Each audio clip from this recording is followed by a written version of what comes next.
At 65 years old, Johnny Whitaker is finally sharing the real truth about his friend Brian Keith. Johnny Whitaker was born with the full name, John Orson Whitaker Jr. on December 13, 1959, in a place called Van Nuys, California. Even when he was a really little kid, Johnny had something special about him that made people notice. He wasn't just good at acting and performing. He was a young boy who could make people watching TV actually feel emotions in a way that seemed real and honest. Every time he acted, you could see warmth, truthfulness, and sweetness in his performances. These special qualities became what his whole career was known for, and they made him super famous even before he became a teenager. Whitaker started working in show business when he was really young. By the time he was only 3 years old, he was already showing up in TV commercials. People quickly started paying attention to him because he had a natural way of being in front of the camera, and his face was very expressive and easy to understand. All of these early times appearing on TV helped create a path for what would turn into an amazing acting career and journey. Then in 1966, something big happened that changed everything. Johnny got his huge break when he was chosen to play a character named Jody Davis in a TV show that everyone loved called Family Affair. It was on CBS, which was a major TV network.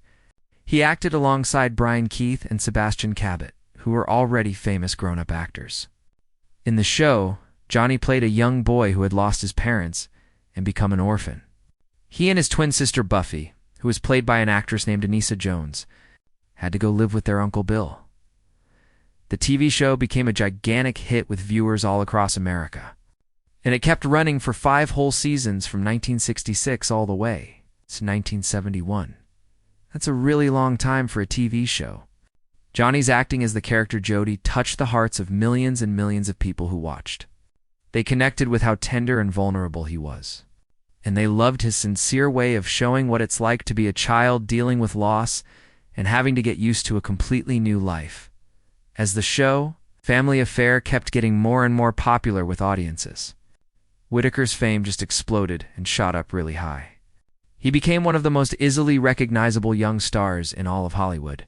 People admired him so much for how professional he was, even though he was just a kid. They were impressed by his ability to handle really complicated emotional scenes and act with the maturity of a grown-up actor, which was super rare. His close friendship and relationship with his co-stars, especially with Brian Keith, showed up beautifully when they were acting on screen together. It created a believable feeling of being a real family that connected deeply with all the people watching at home. When the cameras weren't rolling and they were off screen, Brian Keith became like a father figure to Johnny. It was a special connection and bond that would have a really deep and profound influence on him in the years that came later. After Family Affair ended its run on TV, Whitaker was able to successfully move into acting in movies, which was something that many child stars really struggled hard to do. Lots of young actors couldn't make that jump from TV to films. But in 1972, Johnny earned tons of praise and widespread acclaim for his performance in a movie called The Biscuit Eater. It was a touching and emotional story about a young boy and his loyal, faithful dog. The movie showed everyone that Johnny had the talent and ability to carry an entire film all by himself with real, genuine emotional depth. That very same year, he also starred as the mischievous but totally lovable character Tom Sawyer.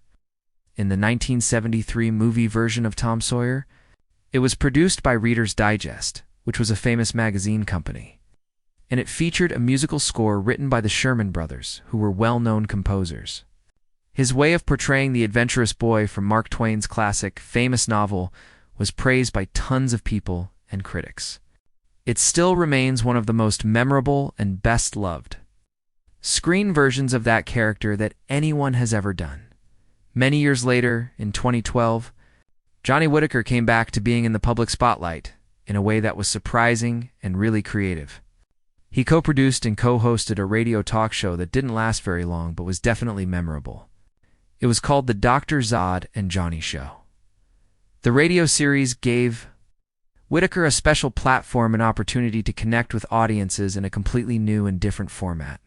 The show blended together humor, candid and honest conversation, and heartfelt reflection about life. Fans who listened and tuned in often talked about his natural charisma and charm when he was speaking behind the microphone. They loved his quick wit and sense of humor, and the thoughtful insights and wisdom he offered about his life, both inside and outside of show business. Even though the show only had a brief run and didn't last long, it became a nostalgic gem and treasure for longtime fans and admirers. They really enjoyed hearing the once famous child star speak with maturity, humor, and complete honesty about his journey through Hollywood and beyond into his adult life. The next year, in 2013, Whitaker took another artistic leap and tried something different. This time, he stepped onto the theater stage to perform live. He appeared in a professional production of To Kill a Mockingbird, which was put on by the Judson Theater Company. It's a timeless American classic play that's based on Harper Lee's Pulitzer Prize-winning novel that everyone studies in school. Whitaker's performance was in the role of Judge Taylor. Even though it was a cameo role, which means a smaller part, it still carried a quiet gravitas and seriousness that showed off his seasoned and experienced acting skills. It also showed his deep respect for literary drama and serious theater. People in the audiences were moved and touched by his presence on stage. Critics and reviewers noted and pointed out how his calm authority and expressive delivery brought real authenticity to the courtroom scenes in the play. For Whitaker personally, this role represented a meaningful return to live theater. It was an arena and space that allowed him to reconnect with the pure craft and art of acting that had first drawn him to entertainment when he was just a child then. In 2016, Whitaker made fans of all ages super happy and delighted with a nostalgic cameo appearance in Amazon's reboot of Sigmund and the Sea Monsters. This was a beloved series that had originally brought him fame way back in the 1970s when he was younger. Appearing in the very first premiere episode of the reboot, he played a role called Zach, who was a cranky yet comical boat owner. His character traded funny insults and barbs with David Arquette's character, who was a salty seafarer named Captain Barnabas. The appearance wasn't just a fun guest spot for laughs. It was actually a heartfelt nod and tribute to the original show and to Whitaker's roots in children's television. It added to the sense of reunion and celebration that the reboot was trying to create. The episode also featured special cameo appearances by Sid and Marty Krofft, who were the legendary creators of the original series back in the day. For both longtime fans who remembered the old show and brand new viewers who were watching for the first time, Whitaker's return to the world of Sigmund and the Sea Monsters was a charming and sweet reminder of his enduring connection to a whole generation of Saturday morning television magic that kids grew up watching through all of these diverse and different projects radio stage. And screen Johnny Whitaker proved over and over again that his passion and love for storytelling had never dimmed or faded away. Each and every appearance reflected and showed a different side of his talent and abilities. You could see everything from his comedic timing and warmth to his dramatic depth and nostalgic appeal. Decades after he first won the hearts of audiences as a child actor, Whitaker continued to evolve and grow, showing that his creative spirit and dedication to entertaining audiences were just as strong as they had ever been. Johnny Whitaker's marriage to a woman named Cimbria Wright was a brief but really significant chapter in the actor's complex and complicated personal life. The two of them were married in 1984, which was during a period when Johnny was attempting to navigate and find his way through the often turbulent and rough transition from being a child star to living adult life. By that time in his life, Whitaker was already well known and famous for his unforgettable roles in Family Affair, Tom Sawyer, and Sigmund and the Sea Monsters.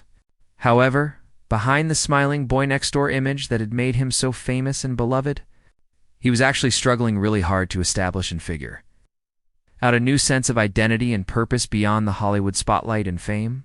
His marriage to Cimbria Wright came at a time when he was searching desperately for stability, companionship, and perhaps a sense of normalcy and regular life after spending so many years in the demanding and difficult world of show business. Cimbria Wright was not part of the entertainment industry at all, and that difference in contrast may have initially appealed to Johnny and drawn him to her. He had grown really weary and tired of all the pressures of fame and the artificiality and fakeness that often surrounded it in Hollywood. Their union and coming together represented a hopeful attempt at grounding his life and finding genuine, real connection away from the public eye and all the cameras. The couple shared moments of happiness and joy together and built dreams for a future as husband and wife. But like so many young marriages, especially those that are shadowed and complicated by the difficulties of Hollywood life, their marriage soon encountered challenges and problems. Johnny was dealing with serious personal struggles during this time, including a growing disillusionment and disappointment with the entertainment industry. He would later face really serious issues with substance abuse and addiction that deeply affected his life and all of his relationships. These difficulties likely placed a heavy and hard strain on the marriage, as emotional distance and conflicting priorities began to take their toll and damage the relationship. By 1988, after 4 years of being married, Johnny Whitaker and Cimbria Wright decided to part ways and go their separate paths, and they finalized their divorce. The separation marked and represented a really painful period in Johnny's life, but it also served as an important turning point. The end of their marriage pushed and forced him to confront his own personal demons and problems, and to reassess and rethink the direction of his entire life. Though very little has been publicly shared or talked about concerning Cimbria Wright herself, she remained largely private and out of the spotlight. After the divorce, the experience profoundly shaped and changed Johnny's understanding of relationships, resilience, and self-worth in deep ways. In later interviews over the years, Whitaker spoke candidly and openly about the hardships and difficulties he faced during and after the marriage. He reflected on how losing that partnership was one of several wake-up calls that ultimately led him to rebuild his life from the ground up. Following their divorce, Johnny entered and went into one of the most difficult and dark phases of his entire life. It was a time when he battled addiction and substance abuse problems, and he drifted away from the acting career that had defined and shaped his youth. Yet out of that darkness and pain came a remarkable and amazing transformation. Years later, after hitting rock bottom, he emerged sober and clean and spiritually renewed and reborn. He dedicated himself completely to helping others who were fighting similar battles with addiction.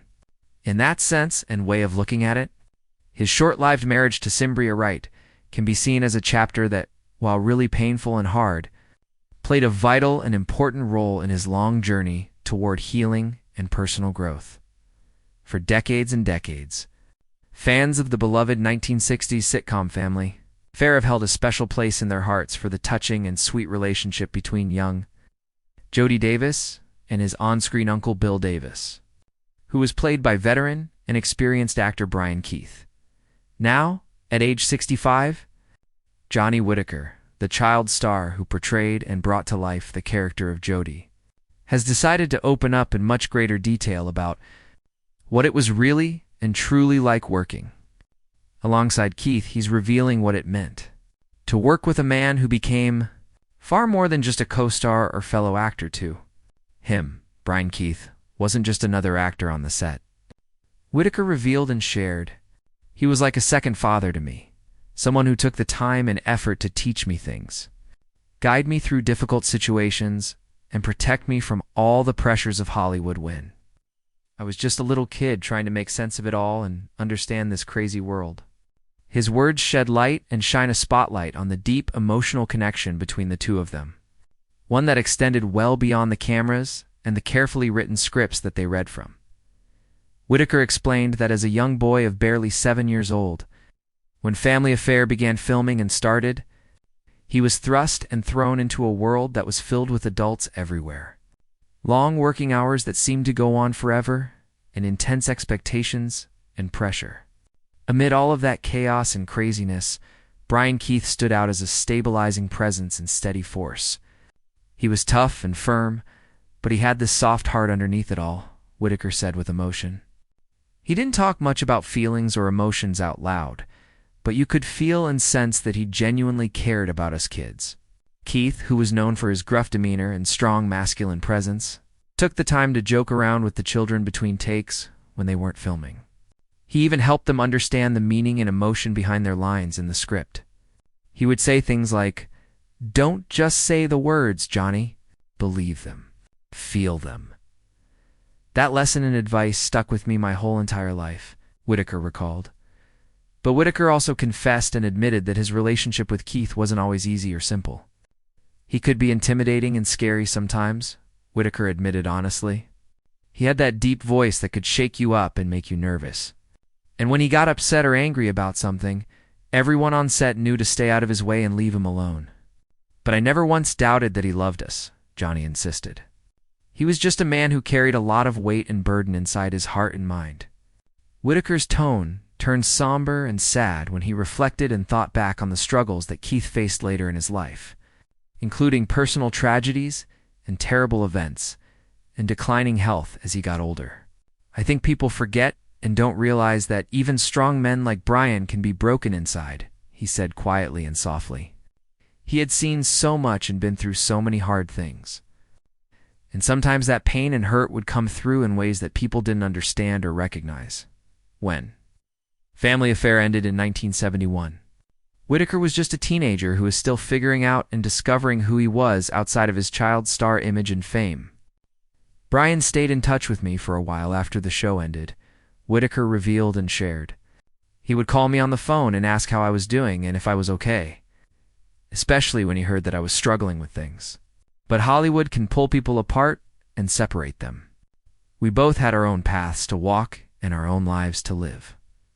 Years later, when Whitaker learned and heard the news of Keith's tragic death in 1997, he was absolutely devastated and heartbroken. I remember crying like a kid again, he said with emotion in his voice. It broke my heart into pieces because I knew how much pain and suffering he must have been in at the end. He wasn't just my TV uncle on a show. He was real family to me, like blood. Whitaker went on to share and explain how much he still carries Keith's lessons and teachings with him today.